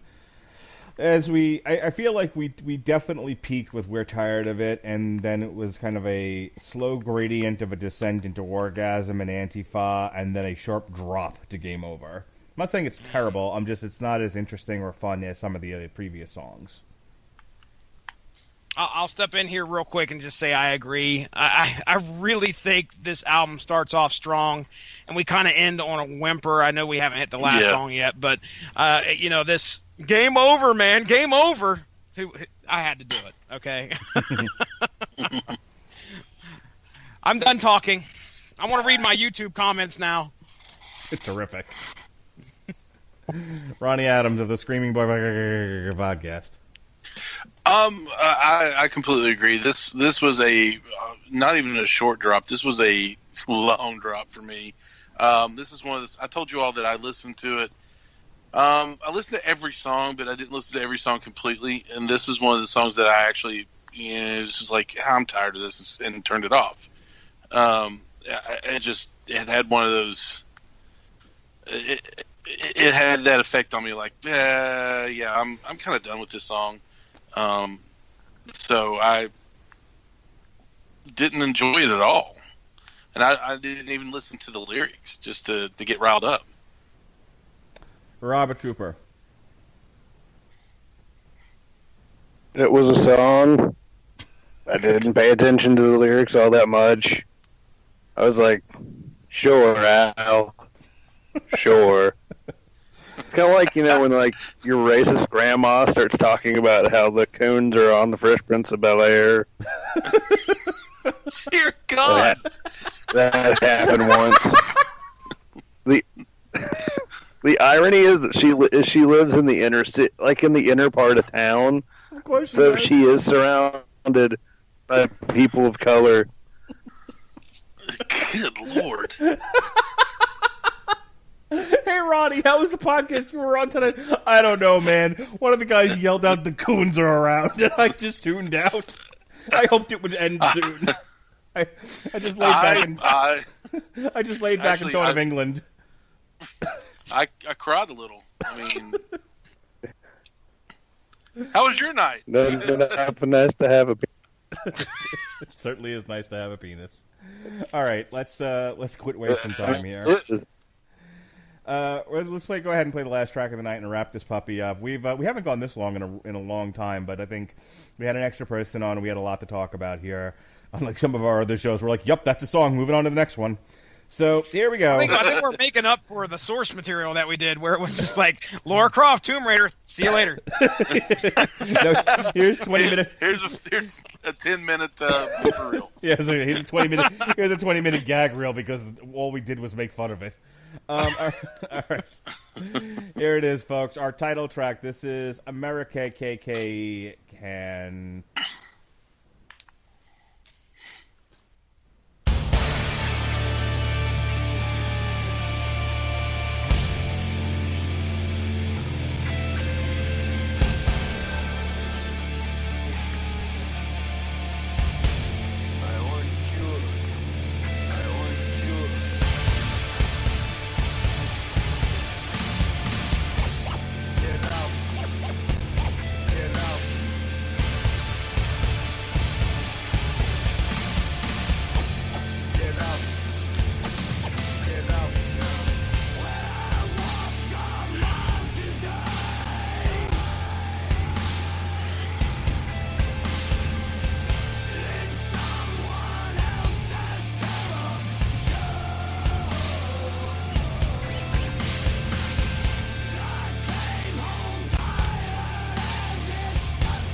All right, that's as good a place to stop this as any. All right, I'm going to go ahead and give my final thoughts on the album as a whole. I'll let you guys kind of weigh in with what you think, and then we'll get out of here. We'll do an hour and a half of plugs like we normally do. So I'm going to go ahead and give this a B. It's, like I said, musically there's some fun stuff on here. It's not all of it's, great. It's no Psalm 69, but it's no From Beer to Eternity either. It's no Dark Side of the Spoon. It's no, hey, your pig is filthy. Shout out to you, guy. We don't know who you are, but... My God, you're getting a lot of airtime tonight. I worked in that record store in like 2006, and no, I'm sorry, not 2006. Oh God, what year was OJ? 19. Are you talking about when he took What? off? That No. was like 1990. No, what year was when he was acquitted? What year was that?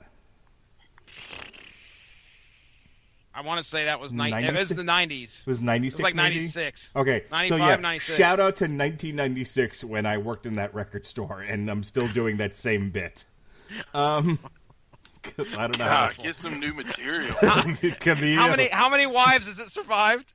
And it's two wives, sir. Hey, you guys can't hear this sound, but come here, horsey.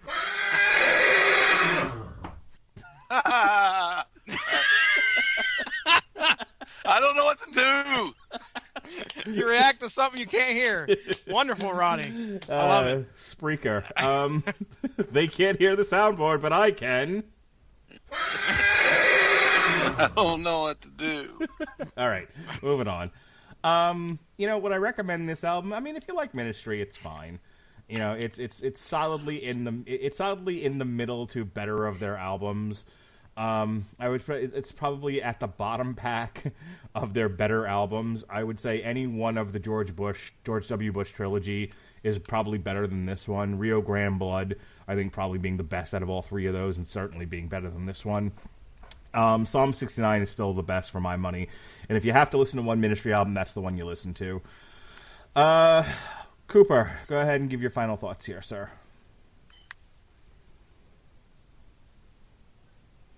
Or not. Is he there? Do we lose Coop?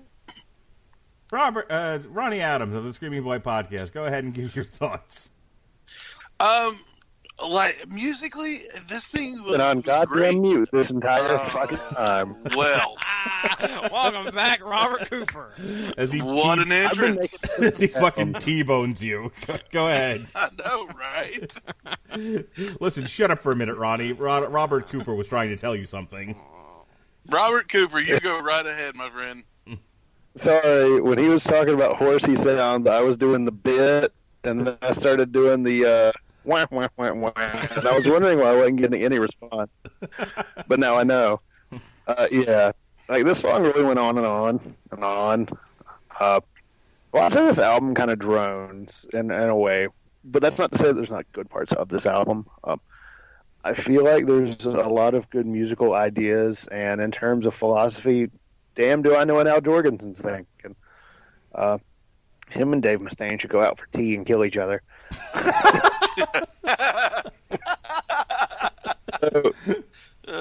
Wow.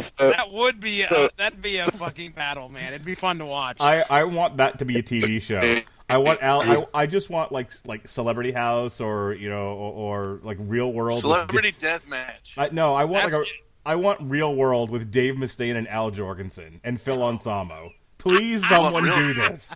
I want an all music celebrity Real World. See what happened when people stop being nice and start being real. Oh God, the Matt when keeping it real goes wrong. But yeah, if I were to give this album a final grade, I'd give it like a 2 out of 5. It's not amazing. It's got some catchy spots. The grade might go up by the end of the year, but quite frankly, I do feel like it's really repetitious, and I think that's what kind of rubs me the wrong way about it. But yeah, Ronnie, sorry I interrupted. You do you. I will. What? But this last song was a snoozer, man. It just held nothing for me. I felt like taking a nap during it, and it probably did, and which is sad because I listened to this song on the way home today. Look how proud you're driving. Right? That's what this Ministry album did to me. Musically, I thought it was great. I mean, I liked a lot of the tracks. It was repetitious. I will give it that. A lot of things sounded the same, but I liked it. It was one of those things that, if you work out, it's a good workout album to listen to. It will get you fired up. Lyrically, once again, asinine, ridiculous. Get out of your bubble, get into the real world. I give it a -7 out of 10. Musically, fuck you and your lyrics, right? I'm not really as attuned to Ministry as you guys are, but I would give it a 3. I mean, it was something I could pop in every once in a while and just give it a good listen and get a little fired up, but other than that, man, it's just it's feeding. And if you ask me, my actual, my honest, raw opinion on it, this is feeding into the hatred that we don't need in this country today. This feeds into the separating a country that needs to be united at this moment and in this day and age. And it's attitudes like this on both sides, definitely both sides, that need to check their reality, need to check themselves, and to see what they're actually saying. To wish violence or harm on someone because they don't think the way you do is ludicrous. And I believe it's called Amerikkkant or whatever. They make reference to the Nazis and the KKK and everything else, and you're playing the same song in a different tune that they are. Well said. Well, I do want to go ahead and give a shout out to our commenter who did comment twice on all 3 of our videos, Mark Radulich. I don't know if you saw that or not. So our newest subscriber, Dino Prima, who subscribed to us there. Appreciate you giving us some feedback on what you heard there when we did the Metal Hammer of Doom extras. That means a lot. Now, as for... Or any of the comics that I'm a douchebag. Ronnie Adams. I didn't do it. Did any of them ask him when the last time we touched a child was? No. He was very positive, giving us some great thoughts on Al himself and some of the songs that we covered, and he was glad to hear some of the stuff. So I sent him the link to the Spreaker to YouTube site, which is, I think, Mark C. Radulich. Is that it, Mark? Mark C. Radulich? Well, let me see what it is. Mark PC Live. Sorry. YouTube user Mark PC Live. That's where all the Spreaker stuff's going.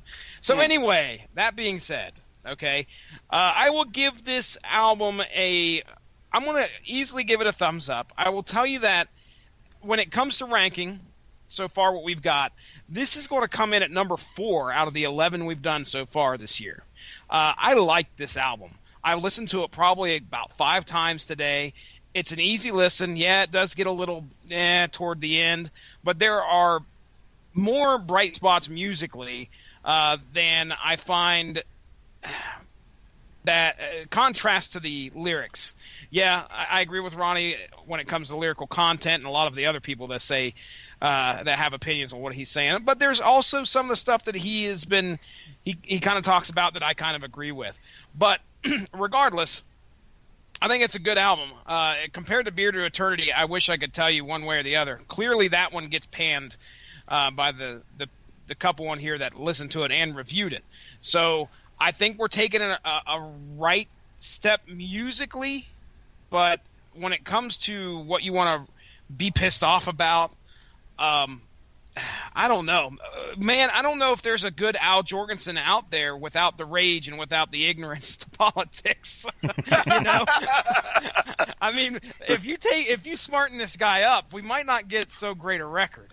We might actually have something to start talking about or something. I don't know. But either way, I did enjoy it. I'm glad I had the opportunity to listen to it. It was a fun review, especially getting to sit down here with, old Red Cap, MAGA Ronnie Adams, and Coop, liberal ass Coop down there in the other part of Carolina, and then Mark Radulich refereeing in between. So, all right, that's it. I'm done. Let's get out of here. All right, let's go ahead and do plugs. I'd let Ronnie Adams do plugs, but he never puts anything from his show up anymore. So go ahead, Coop. Ouch! I'm a dick. This is liberal ass Coop. Liberal ass. Actually, let's let our guest go first. I was giving him shit about his podcast, but he actually does have a podcast, and occasionally he puts up an episode. Ronnie Adams, everybody. It is getting harder and harder to put up an episode, especially with the technical difficulties I'm dealing with and time constraints I'm dealing with as of right now. But I guarantee you, as season 3 comes out of the Screaming Boy podcast, you'll be hearing more content no matter what. Even if it's just me farting on a snare drum, I'll do it. I don't know where they came Put it from. on YouTube, and me and Mark will do a commentary about it. Right. It'll be a lot of fun. Then Mark will be like, let me find the other 5 fart videos we got to talk about. Or how about just put it on YouTube? Let's find somebody covering the fart video. That's me all over. Or how about just put it on YouTube and we can put it on my network? How about that? It's on YouTube. Is it? Yeah. I could take care of that, Ronnie. If you're just doing a straight transport over, no editing, I could take care of that. This last one is a straight shot. I'll gladly take care of that if you're all right with it. I'm pretty sure it's. Where is this video games? I want to hear about shitting in an arcade. It's on YouTube. All right, Jesse, you have 2 homework assignments too. I'm doing it right now. As plugs are going on, I'm doing it. Okay, Judas Priest videos and Screaming Boy podcast about shitting in an arcade. Get it up there. Get it up for me. Don't you drop a drip. Don't you stain my carpet. I'm sorry, I got off on a tangent. Go ahead, Ronnie. Screaming Boy podcast. It's not as horrible as it's made out to be right now. You can find us on iTunes, Stitcher, TuneIn, and apparently the Broadcasting Network. Before you can find it on any of those, you can also find it on. Don't you? Like you're about to pass a fucking kidney stone. Because I'm trying not to laugh. You can also find it on don'tyoudropadrip.com. Right? Oh my God! All right. All those places. You can find us on any kind of social media. Facebook. The Instagram. Screaming Boy Podcast. Instagram. Screaming Boy Podcast, and you can find us on. I did that on at Twitter work today. At Screaming Boy PR. I actually someone's name was Evan, and I just yelled out Yvonne. We have to call people to the nursing station, and you have to call out their name in the middle of booking. And I literally just I didn't even say the whole name. I was just like, Yvonne!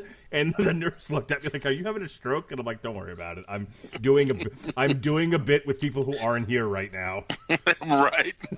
Oh, you do that on here, too. I guess I do. But this weekend, you're going to get some live updates. At the very least, some pictures on Instagram of the North Carolina Comic-Con in Raleigh, North Carolina. I will be there doing some coverage, doing some shopping, and checking out some panels. I get to meet Kevin Eastman of Eastman and Laird, the original OG Teenage Mutant Ninja Turtles. We're talking the black and white comic book that was kind of a parody of Daredevil. If you look at it, there's a lot of parallels to Daredevil in this book, or in the old the old books. So you want to know what I'm talking about? Read the books. So I get to meet him. There's a lot of other people going to be there. Buster Douglas is going to be there, which is kind of cool. You can actually play his boxing video game as he judges you, apparently harshly. It's like you hit the wrong button, man. You hit the wrong button, dummy. You punch like a white boy. Huh. Well, and then Orlando Jones of Evolution and a few 7-Up other fame. Yeah, he's going to be there. So some pretty big names are going to be there in July. I will be attending the Raleigh SuperCon as well in Raleigh, and once again in Raleigh, North Carolina, where there's going to be a lot more people there. I mean, they just announced that Rey Mysterio is going to be there, along with Trish Stratus, Mick Foley. You're going to see Dave Bautista, the chick that plays Mantis from Guardians of the Galaxy, Sean Gunn, who physically played Rocket, and was also, I can't remember his name, but he's taking command of the next to Yondu, and the gentleman who is the behind the physical actions of Teenage Groot is going to be there. There's going to be a lot of William Shatner, Jerry the King Lawler, a lot of different people. Amy Jo Johnson, who was the original Pink Ranger. So there's a lot of people going to be there. It's going to be a lot of fun. Unfortunately, unless I can get it together in the next couple of days, my cosplay as a Ghostbuster will have to wait until July. But I'm having troubles with the Proton Pack. But hopefully I will be able to get that in there, because it's something I thought I would never do, but I was actually challenged by a friend to do it. So I'm going to actually, did you just gird me?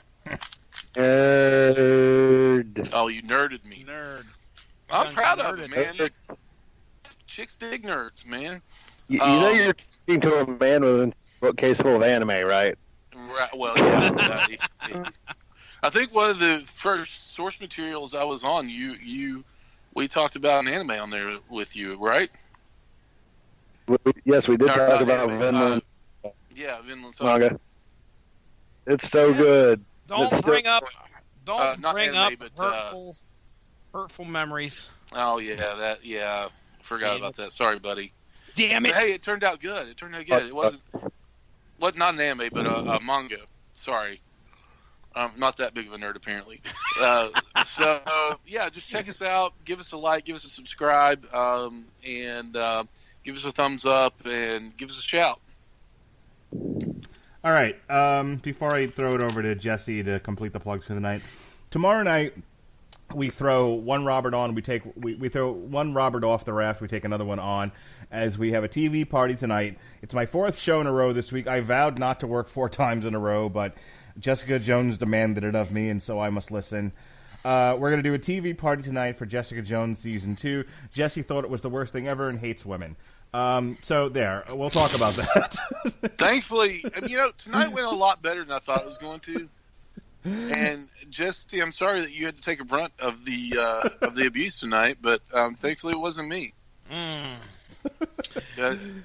will be on that podcast tomorrow. It's comforting for me too, because I'm used to when I'm in the group of friends being the one that gets the butt of all the jokes.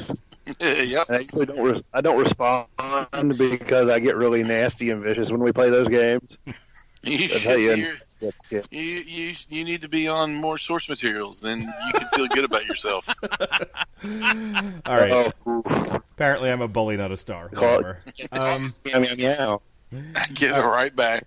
All right. So tomorrow, like I said, 9 o'clock here in the Rattlegion Broadcasting Network, we'll be recording for your later consumption Jessica Jones Season 2 TV party tonight with Jesse Starcher, Ronnie Adams of the Screaming Podcast, and Robert Winfrey. The following week, it's all Tomb Raider all the time, except for when we review Judas Priest. So we've got Tomb Raider Volume 1, Season of the Witch on the Source Material podcast. We've got a Damn You Hollywood for the new Tomb Raider reboot, the aforementioned Judas Priest review, Firepower, and then finally, on trial, Lara Croft, Tomb Raider, Cradle of Life. Tomb Raider 2, rather, Cradle of Life. And then we close out March with 3 shows, with Krypton debuting on Sci-Fi on March 21st. We're going to celebrate, synergize, look at, by doing a source material on Superman. The Many Worlds of Krypton, 7 issues. We're going to look at The Many Worlds of Krypton Volume 1 and Volume 2, 7 issues in total. Tuesday, the 27th, is Damn You Hollywood Pacific Rim Uprising. And then we close out the month of March with The Sword, Used Future, more stoner rock for Yass. Speaking of Yass, here comes Jesse Starcher to get up in it. Now, are we going to let Coop do his plugs? Oh, did we skip him? Yeah, you false started him and then you went right back to Ronnie. Okay. I don't want Coop to be forgotten. Go ahead, Coop. It's okay. All I was going to do is liberal as usual. Yep, liberal ass Coop. Or as one of my coworkers once said, he tells me I put the emphasis on the wrong syllable. He's a dad. I love doing that shit. Like when Mom, when she's like, "Close the damn door," I'm like, when do we get a damn? I can't close the damn door. Oh my God! Wow. I was just passed out from all the dad jokes. That is bad. Oh, dude, it's really funny. I guess it makes me a faux pas. Oh, yeah. My cholesterol is rising. I accidentally set you up for that, didn't I? Yep. Coop, like your last girlfriend just said, you have 36 seconds to finish up or I'm leaving. Dad jokes are bacon, Mark. All right, so there's this podcast. I'm on it. Listen to it. I'll be here next week because I start flipping back to opening and closing. But luckily for you guys, I open that Wednesday, so you'll hear me. I said it's going to be great. It's going to be a good time. Then there's the Sendai Rider podcast, the thing I haven't recorded in 3.5 years. And I probably won't record for another 3.5 years, but the South Americans keep liking it. So find us on Facebook at facebook.com/Sendai Rider podcast. That is SENTAIRIDER podcast. There is W2Mnet.com. It's a website owned by my buddy Sean Garmer. He's a good dude. We share content with him. Yeah, they do a lot of wrestling stuff and video games. Then finally, scrapingthebottom.com. My buddy Kevin, that's his podcast. I was on it once. We had cake in a dumpster fire, and I got punched for making Roots references to a black guy, or coons, as your grandmother calls them. She does. Yeah, she. God, this one was a love grandma, but I didn't know grandma was so racist until my sister was watching Fresh Prince of Bel-Air. Oh. I don't think I'm comfortable here anymore. Speaking of uncomfortable, Jesse, give it to him raw. Oh, baby, I like it raw. Oh God. All right, ladies and gentlemen, you can go to the Radulich in Broadcasting Network Facebook page to stay up on top of all the great podcasts that we have to offer. Our home right here on Spreaker.com. We have all sorts of great podcasts in the archive. You can check out comic books. You can check out MMA. We've got discussions. The arcade discussion is up right now as we speak from Screaming Boy Podcast, episode, I think it was 27. You can check that out. We talk about a lot of great podcast topics, so check that out. You can stay up on top of all the great stuff right there on the Radulich and Broadcasting Network Facebook page. Other than that, you can follow me at Stiznarchy on Twitter if you do so wish, or the show's Twitter at SourceMattCast. Watch out for the Metal Hammer of Doom extras.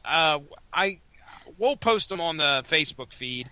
But, again, that's something that we'd like to kind of do to help promote the upcoming show.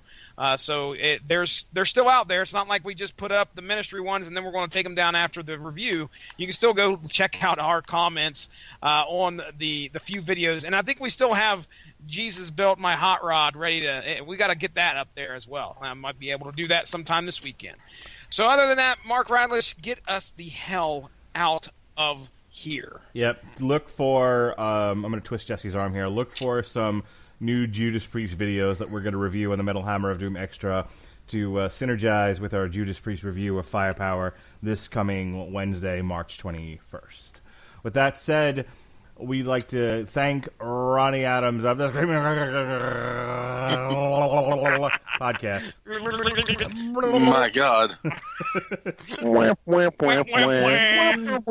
It's a living. Ha!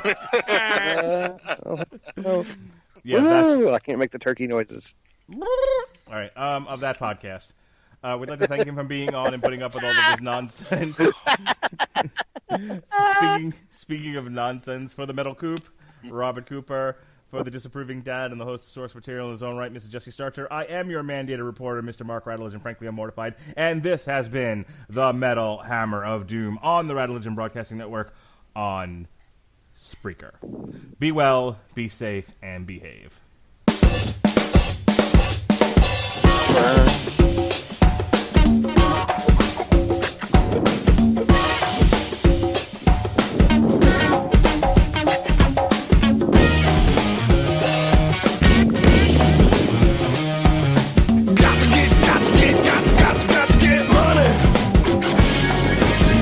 Where do you want the long run to take you? Starting your own business? Funding your kids' college tuition? Living your golden years in paradise?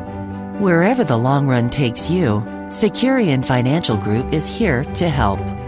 Visit Securian.com for more information or to locate a financial advisor near you. Securian Financial Group.